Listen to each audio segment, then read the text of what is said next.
할렐루야. 예, 성도님 반갑습니다. 오랜만에 뵙는 거죠, 그죠? 몇 년 만인가요? 꽤 됐죠, 그죠? 여러분 너무 반갑습니다. 사랑합니다. 축복합니다. 역시 우리 토렌스 장로교회가 토렌스는 최고야. 저는 그렇게 믿습니다. 예, 제가 다른 교회에서 섬기기도 했지만은 제가 사랑하는 우리 고창현 목사님께서 섬기시는 교회니까 더 늘 기도합니다. 저는 우리 고 목사님과 우리 토렌스 장로교회를 위해서 기도하고 있습니다, 여러분. 저를 위해서 기도해 주시기 바랍니다. 목요일 날 굳이 저를 위해 기도하지 않으셔도 됩니다.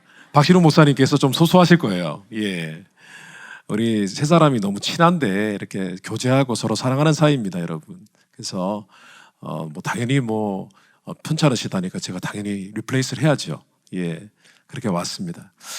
여러분, 이 고난 주간이 사실은 늘 매년 있는 주간이죠, 그죠? 그래서 별다를 게 없다, 새로울 게 없다라고 생각하지만 그렇지는 않습니다. 구약 성경 말씀해 보니까 하나님께서 절기를 주셨어요. 이 신약 시대의 가장 중요한 절기는 고난 주간이잖아요. 사순절 기간이고, 그리고 또 부활절이고, 또 성금요일이 있고. 이 시간을 하나님이 주신 것은 더 하나님 깊이 묵상하라고, 예수 그리스도 십자가를 더 깊이 묵상하라고 주시는 시간이라고 생각하고 이 시간에 더 집중해야 되는 줄 믿습니다. 그래서 이 시간에 더 주님을 사모하시고 그 십자가 앞에 또 우리의 짐을 내려놓고 그렇게 나아갔으면 좋겠습니다. 오늘은 십자가 수고하고 무거운 짐진 자들에게 주시는 위로와 지혜인데 좀 긴 제목인데 다 의미가 있습니다. 이유가 있습니다. 우리가 성육신을 알고 있습니다. 성육신, 예수님이 이 땅에 사람으로 오신 것을 우리는 incarnation, 성육신이라고 합니다. 예수님은 하나님으로서의 정체성은 있으셨지만은 자신의 모든 신성을 다 비우시고 이 땅에 사람으로 오셨습니다. 그러니까 예수님은 신생, 하나님의 인생, 하나님의 삶을 사신 것이 아니라 인생, 사람의 삶을 사신 것입니다, 여러분. 착각하지 마셔야 됩니다. 하나님은 이 땅에 오실 때에 신적인 모든 능력을 다 비우고 오셨습니다. 성경이 그렇게 말씀하고 있습니다. 주님이 이 땅에 사신 것은 인생을 사신 것입니다. 인생. 별로 아멘 안 하시네. 괜히 하나님이셨던 분이 인생을 사셨다고 하니까 뭔가 좀 받아들여지지 않죠. 그러나 주님은 인생을 사셨습니다. 인생. 주님은 우리와 똑같은 고달프고 고난 많고 걱정, 근심, 염려 많은 고달픈 고생길, 인생길을 걸으셨습니다. 그래서 위로가 되지 않습니까? 그게 위로예요, 여러분. 왠지 주님과 우리와 공감대가 형성이 되는 것 같아서 위로가 되시지 않으십니까? 그래서 오늘 우리 주님께서는 또 다른 위로의 말씀을 하고 계십니다. 자신의 인생 자체가 우리에게 위로가 되어지는데 우리에게 정말 진정한 위로를 주고 계시고 심지어는 고달픈 고생길을 걸어가는 우리 인생에 그러한 고생길을 잘 걸어갈 수 있는 지혜까지 허락해 주십니다. 그 두 가지를 잠시 살펴보고 나누는 시간 갖도록 하겠습니다. 첫째로 주님께서 이렇게 말씀하셨습니다. 수고하고 무거운 짐진 자들아 다 내게로 오라. 내가 너희를 쉬게 하리라. 우리 이 말씀을 들을 때 그냥 수고하고 무거운 짐진 자들아 다 내게로 오라. 그래, 하나님이 우리의 고달픈 인생을 돌아보시고 아시니까 우리가 주님 앞에 짐을 가지고 나아가면 되겠구나라고 생각하지 말고 이 말씀을 이렇게 들어봤으면 좋겠습니다. 지금 주님께서는 이 말씀을 하실 때 이런 뉘앙스로 말씀하고 계시는 것입니다. 사랑하는 자녀야, 인생에 지고 가야 할 무거운 짐들이 참 많지. 내가 안단다. 내가 다 이해하고 너 힘든 거 내가 다 알고 있으니 내게로 와라. 우리가 너무나 잘 알고 있는 히브리서 4장 15절에 이런 말씀이 있습니다. 한번 띄워주시겠어요? 히브리서 4장 15절 우리 같이 한번 읽어보겠습니다. 우리에게 있는 대제사장은 우리의 연약함을 동정하지 못하시리가 아니요 모든 일에 우리와 똑같이 시험을 받으시니로되 죄는 없으시느니라. 아멘. 이 말씀은 우리 주님께서도 이 땅에 인생을 살아가실 때에 마귀의 시험을 받으셨습니다. 연약한 육신을 갖고 계셨기 때문에 사람이 갖고 있는 육신적인 본능을 모두 갖고 계셨기 때문에 그 육신을 통한 마귀의 시험이 있었습니다. 그러므로 주님이 그것을 직접 겪어보셨기 때문에 우리가 얼마나 죄에 연약한지를 잘 알고 계시기 때문에 우리가 하나님 앞에 실수하고 때로는 범죄할 때에도 우리 주님은 우리를 긍휼히 여겨주신다는 거예요. 근데 이 말씀 안에는 또 다른 의미가 있다고 저는 생각을 합니다.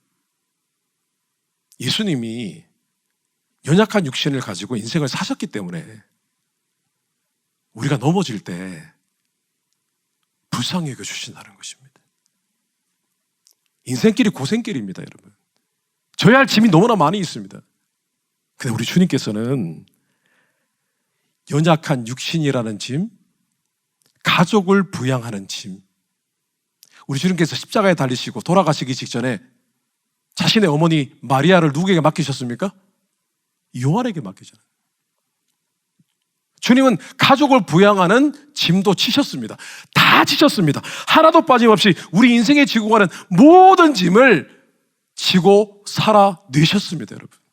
그래서 주님의 인생 자체가 우리를 위로하시기에 부족함이 없다라는 것입니다, 여러분. 주님이 이 자리에 서 계시면 그 주님이 바로 그 자체가 우리에게 위로가 된다는 것입니다. 주님이 서 계시면 그것이 위로입니다. 십자가가 있으면 그것이 곧 우리에게 위로가 되어지는 것입니다. 그런데 주님이 걸어가신 고달픈 인생의 길은 우리가 걸어가는 고생길과는 차원이 다른 것이었습니다.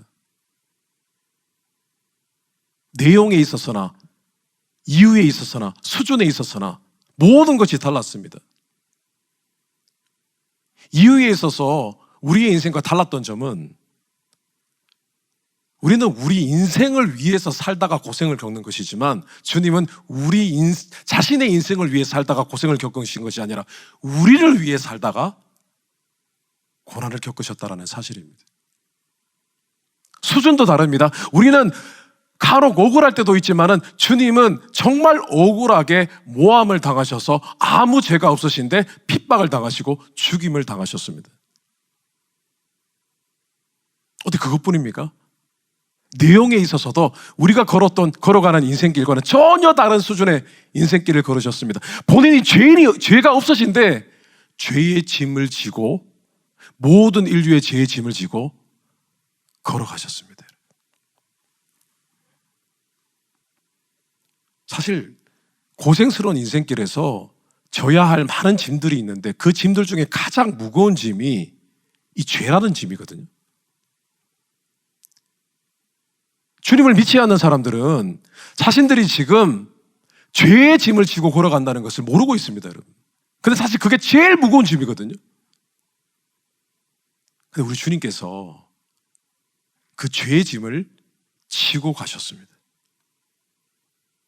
그것이 바로 십자가의 사건입니다. 그 짐을 대신 지셨기 때문에 그것을 대속이라고 하는 것입니다. 요한복음 1장 29절입니다. 우리 같이 한번 읽어보겠습니다. 이튿날 요한이 예수께서 자기에게 나아오심을 보고 이르되 보라 세상 죄를 지고 가는 하나님의 어린 양이로다. 아멘. 예수님이 걸어가십니다. 불과 공생애를 시작하신 지 얼마 안 되셨습니다. 걸어가시는데 세례 요한이 예수님을 딱 쳐다보는데 바로 그 순간 영안이 열렸습니다. 영안이 열리니까 예수님이 그냥 걸어가시는 것이 아니라 예수님 등에 인류의 죄라는 것이 보이기 시작을 했습니다. 그 순간 대속 제물이 되었던 양, 예수님이 어린 양처럼 보이고 그 어린 양과 예수님의 모습이 중첩되어 오버랩되어서 보이기 시작했습니다. 참 놀라운 일입니다. 자, 오늘 바로 이 시간에 우리의 영안이 열려 예수 그리스도를 바라볼 때에 주님이 나의 죄의 짐을 지고 가신 것이 보이시게 되시기를 주님의 이름으로 축원합니다. 보여야 됩니다, 여러분. 저는 그래서 사실 우리 인생길에 우리가 지고 가는 짐이 그렇게 무겁지 않아요. 우리 인생에 이런 짐이 있고 너무 무겁다, 삶이 무겁다라고 얘기를 하지만 사실 그렇지 않습니다. 제일 무거운 짐은 주님이 지고 가신 거예요. 그래서 사실은 우리 인생의 짐은 지고 갈 만한 거예요, 사실은. 우리 이 개념을 붙잡아야 됩니다. 주님이 제일 무거운 걸 지고 가셨기 때문에 우리의 짐은 사실은 가볍다. 감히 그런 얘기는 안 나오죠. 내가 인생을 어떻게 살았는데, 이민생활 어떻게 했는데. 그렇지 않습니다. 주님 때문에 우리의 인생의 짐은 가벼워진 것입니다. 아멘으로 받게 되시기를 주님의 이름으로 축원합니다. 인생의 짐이, 우리 옆 사람에게 이렇게 하면, 주님께서 가장 무거운 짐을 지고 가셨습니다 라고 인사해 보십시오. 별로 안 믿어지세요? 하나님 말씀을 이렇게 강조했음에도 불구하고 세례시켜야 되나요? 가장 무거운 죄의 짐을 우리 주님이 지고 가셨기 때문에 우리의 인생의 짐은 가볍습니다, 여러분. 그래서 오늘 주님께서 수고하고 무거운 짐진 자들아 다 내게로 오라, 내가 너희를 쉬게 하리라고 하셨습니다. 정말 주님은 쉬게 하시는 분이십니다. 여기서 쉬게 하다라고 번역이 된 성경 말씀, 이 성경 원어는 아나파우로라는 단어입니다. 이 단어는 사실 우리가 흔히 알고 있는 안식이라는 단어와 어울리는 단어입니다. 안식. 히브리어 성경 원어로는요, 메누아라는 단어가 있습니다.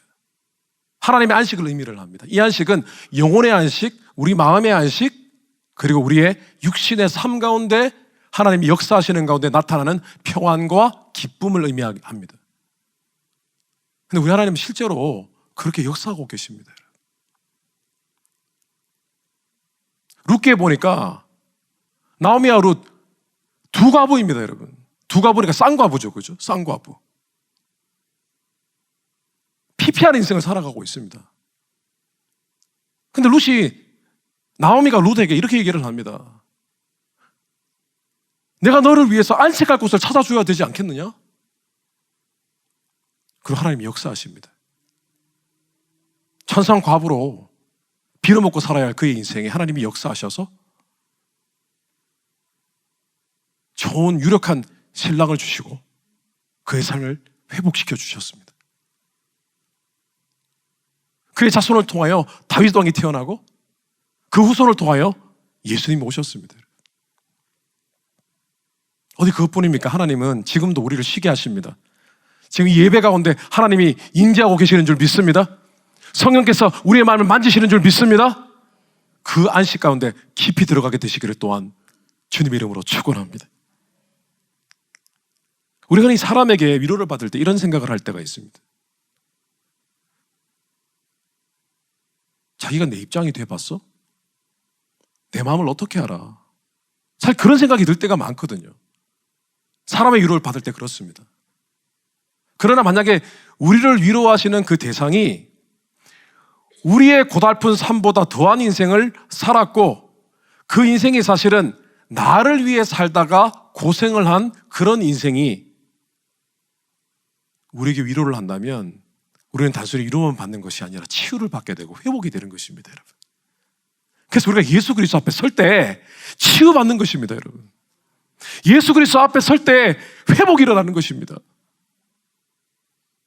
오늘 바로 이 자리에 우리의 짐이 덜어지고 눌려있는 우리의 마음 가운데 예수 그리스도의 십자가를 생각할 때 위로를 받고 회복과 치유가 일어나는 역사를 경험하게 되시기를 주님 이름으로 축원합니다. 자, 그런데 오늘 주님께서는요, 단순히 우리를 위로만 하지 않으십니다. 오늘 주님께서는 오늘 우리에게 고생길을 걸어갈 때에 마음이 짓눌릴 때 삶에 무거운 짐들이 있을 때에 그것을 굳건히 지고 가야 할 지혜의 비결을 가르쳐 주고 계십니다. 나는 마음이 온유하고 겸손하니 나의 멍에를 메고 내게 배우라. 그리하면 너희 마음이 쉼을 얻으리니 이는 내 멍에는 쉽고 내 짐은 가벼우니라. 사실 주님께서는 뜬금없는 말씀을 하셨습니다. 전혀 뜻밖의 말씀을 하셨습니다. 왜냐하면 우리가 이 말씀을 흔히 생각할 때 수고하고 무거운 짐진 자들아 다 내게로 오라, 내가 너희를 쉬게 하리라라고 말씀을 하신 뒤에 우리가 예상되어지는 말씀은 이런 말씀이어야만 합니다. I will take care of you. I take over your heavy burden. 내가 너의 짐을 져주겠다. 무거운 짐을 갖고 온 자들아 다 내게로 와라. 내가 너희들 짐을 대신 져주겠다라고 하셔야 되는 것이 정상이지 않습니까? 근데 오늘 주님께서는 전혀 뜻밖의 말씀을 하십니다. 나는 마음이 온유하고 겸손하니 내 멍에를 메고 내게 배우라.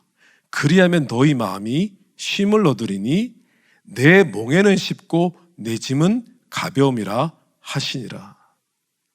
우리는 여기서 지금 그림을 그려야 됩니다. 이것이 그림 언어입니다. 그림 언어. 그림을 그려야 됩니다.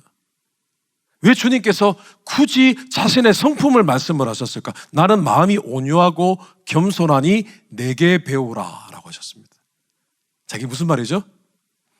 너희들의 인생의 무거운 짐들을 치고 갈 방법을 내가 가르쳐 줄 테니 나만 따라와. 바로 이런 뜻입니다. 근데 거기에 등장하는 것이 멍에와 짐입니다. 지금 이 그림은 어떤 그림이냐면, 멍에라는 것은 뭐냐 하면 소 두 마리가 밭을 갈 때 소 두 마리가 밭고랑을 매기 위해서 나란히 걸어가는데 질서 있게 걸어가기 위해서 두 소가 서로 스피드를 맞추어서 같이 그 일을 함께 해나갈 수 있도록 만들어주는 것이 바로 소 등 위에 씌우는 멍에입니다, 여러분. 그리고 짐이라고 했습니다. 지금 수고하고 무거운 짐진자들에게 주님이 이렇게 말씀하십니다. 내 짐을 져야 되는데 내가 너희들에게 지어주는 짐은 가볍다라고 하셨습니다. 자, 주님은 마음이 온유하고 겸손하고 내게 배우라 그러시고 멍에를 지어주고 짐을 지어주는 것, 이 형상은 어떤 형상이냐면 농사꾼이 멍에를 맨 소를 가지고 지금 농사를 짓는 장면을 지금 연출하고 있는 것입니다. 궁금하지 않으세요? 이게 도대체 무슨 상황인가?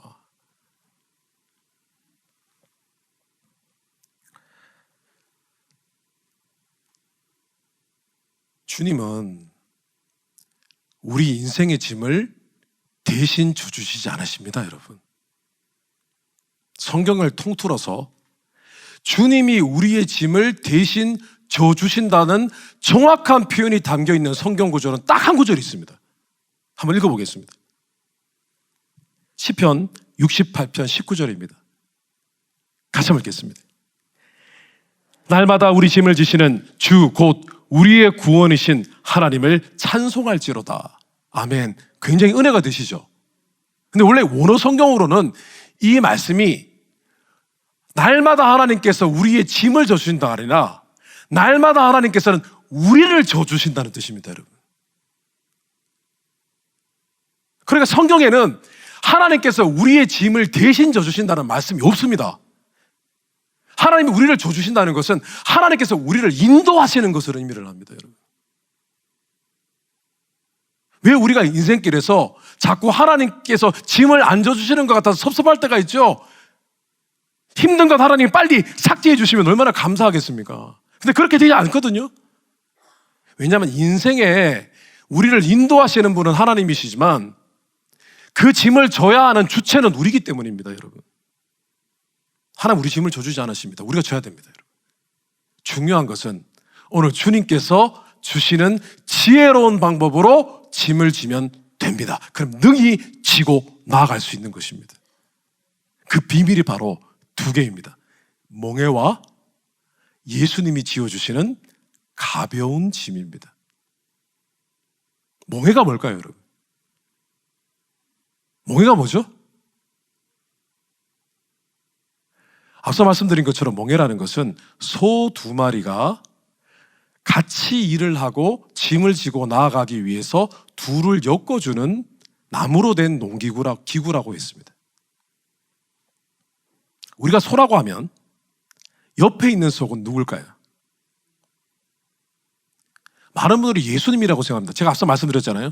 예수님은 나는 마음이 온유하고 겸손하니 내게 배우라고 했습니다. 예수님이 소라고 하는 것은 지나친 해석입니다. 그렇죠? 제가 말씀드렸잖아요. 몽에는 소 2마리가 같이 가는 거라니까요. 예수님이 소가 아니라니까요. 내게 배우라고 했으니까 예수님은 지금 끌고 가는 입장이잖아요. 자, 그러면 또 다른 소는 누굴까요? 아니, 우리가 소라고 생각해 보라니까. 추론해 보시라니까, 추론. 믿음의 형제 자매 아닙니까, 여러분?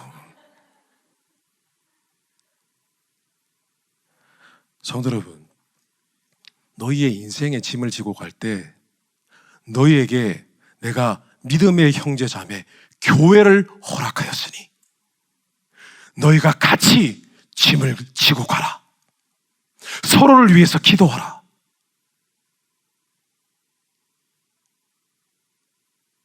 교회는요, 하나님의 뜻이고 하나님의 비밀입니다. 여러분. 교회가 어떻게 탄생이 되었습니까? 성경 말씀 읽어보도록 하겠습니다. 사도행전 20장 28절입니다. 같이 읽겠습니다. 여러분은 자기를 위하여 또는 온 양떼를 위하여 삼가라. 성령이 그들 가운데 여러분을 감독자로 삼고 하나님의 교회를 치게 하셨으니 곧 그가 자기 피로 사신 것이니라. 버전이 다른가요? 교회는 예수 그리스도의 피값으로 삼바되었다고 했습니다.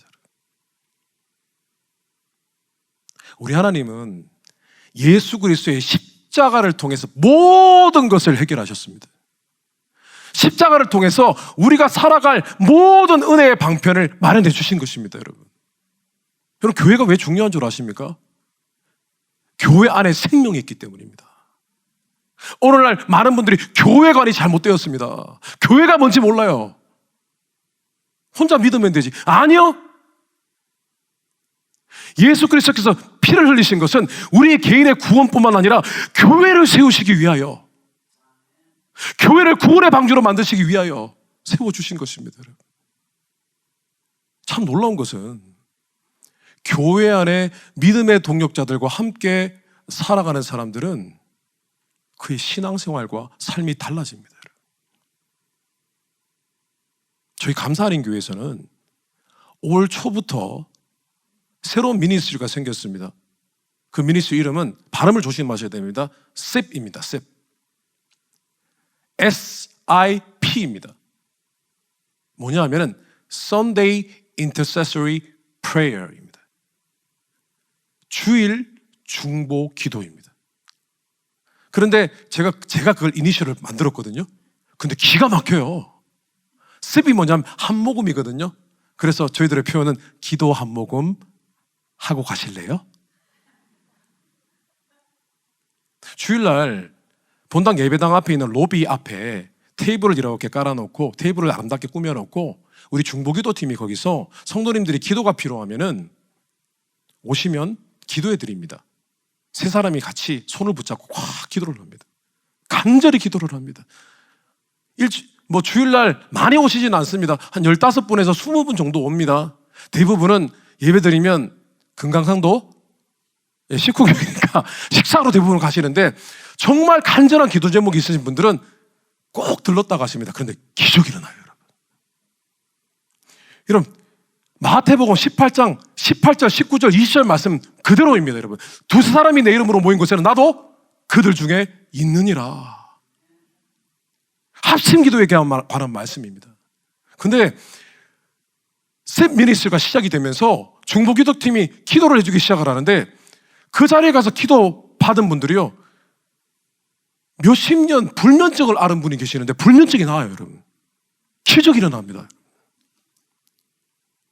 이것이 바로 하나님께서 예수 그리스도의 피값으로 세우신 교회에 나타나는 영적인 시너지입니다, 여러분.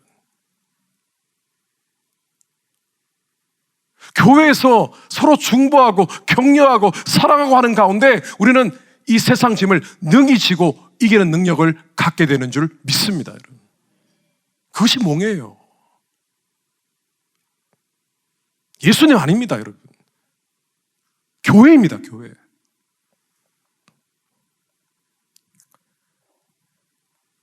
근데 오늘 주님께서는 또 이상한 말씀을 하십니다. 우리가 목요를 매면 불편할 때가 있어요. 교회에서 섬겨야 되고, 어떤 때는 교회에 밉상이 있어요. 교회에 밉상이 있단 말이에요, 밉상. 내게 안 맞는 분들이 있어요. 사실입니다. 근데 참 생각을 해보세요. 소 2마리가 멍에를 쓰고 밭을 맵니다. 힘들지요. 내가 앞서가려면 치는데. 그런데 참 이상합니다. 그 멍에를 함께 메고 사랑의 멍에를 메고 이렇게 걸어가면 밭이 매게 됩니다. 그리고 넉넉히 함께 그 일을 감당할 수가 있습니다. 이것이 교회의 비밀입니다. 이웃 사랑하라고요? 교회 안에 믿음의 형제 자매를 먼저 사랑하는 것이 순서입니다. 그 다음입니다, 여러분. 근데 오늘 주님은 또 놀라운 말씀을 하십니다. 멍에 매라는 것도 참 웃기지만 내 짐은 가볍다라고 하셨습니다. 아니, 세상에 지고 갈 짐이 얼마나 많은데 자녀의 짐,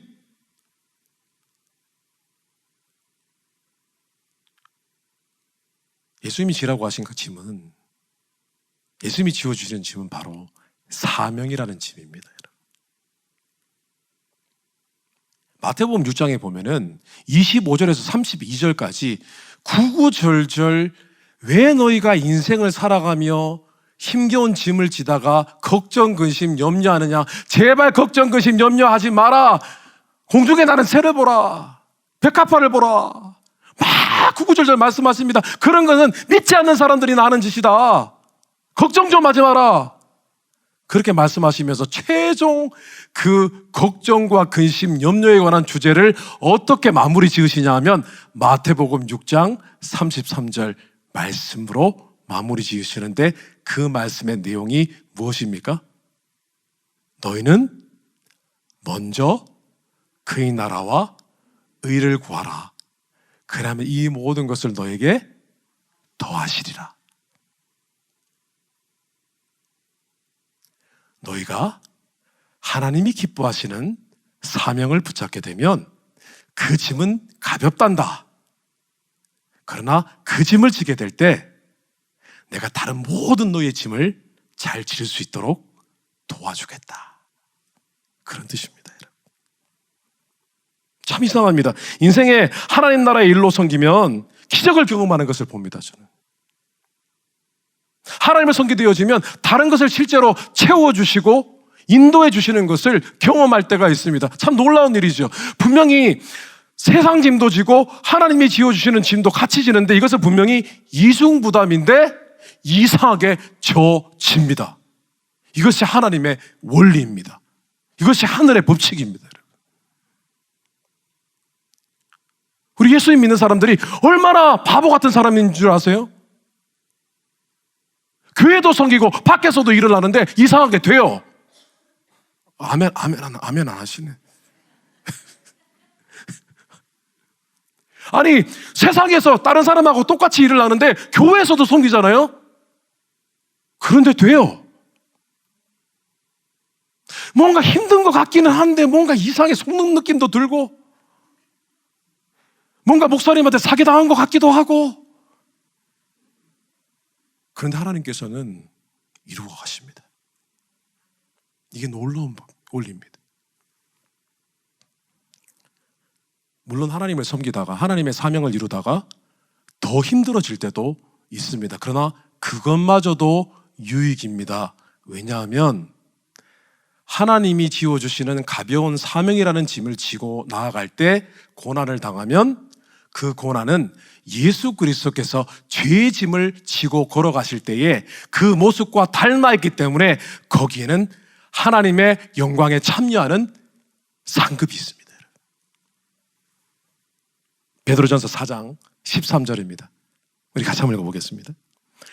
오히려 너희가 그리스도의 고난에 참여하는 것으로 즐거워하라. 이는 그의 영광을 나타내실 때에 너희로 즐거워하고 기뻐하게 하려 함이라. 아멘. 얼마나 놀라운 말씀입니까? 말씀을 정리하겠습니다. 우리가 고생길을 걸어가는 건 맞습니다. 인생의 짐이 무겁습니다. 그러나 가장 무거운 짐은 주님이 지고 가셨습니다. 우리 인생길은 가볍습니다, 사실은. 느낌적으로 가볍다고 생각해야 됩니다. 그래야만 됩니다. 믿음으로 받으셔야 됩니다. 그런데 실제로 주님은 우리를 위로해 주십니다. 성령으로 우리를 위로해 주시고 우리의 삶 가운데 역사하셔서 우리의 삶 가운데 안식을 누리게 하십니다. 그런데 무엇보다 오늘 이 고달픈 인생길을 걸어갈 때에 주님이 주시는 지혜를 붙잡게 되시기를 바랍니다. 몽해와 짐입니다, 여러분. 교회입니다. 사명입니다. 그럼 하나님께서 모든 걸 채워주십니다. 나는 마음이 온유하고 경솔하니 내게 배우라. 우리의 삶을 교회로 사명으로 끌고 가시는 거예요. 저는 오늘 이 시간 한번 기도하십시다.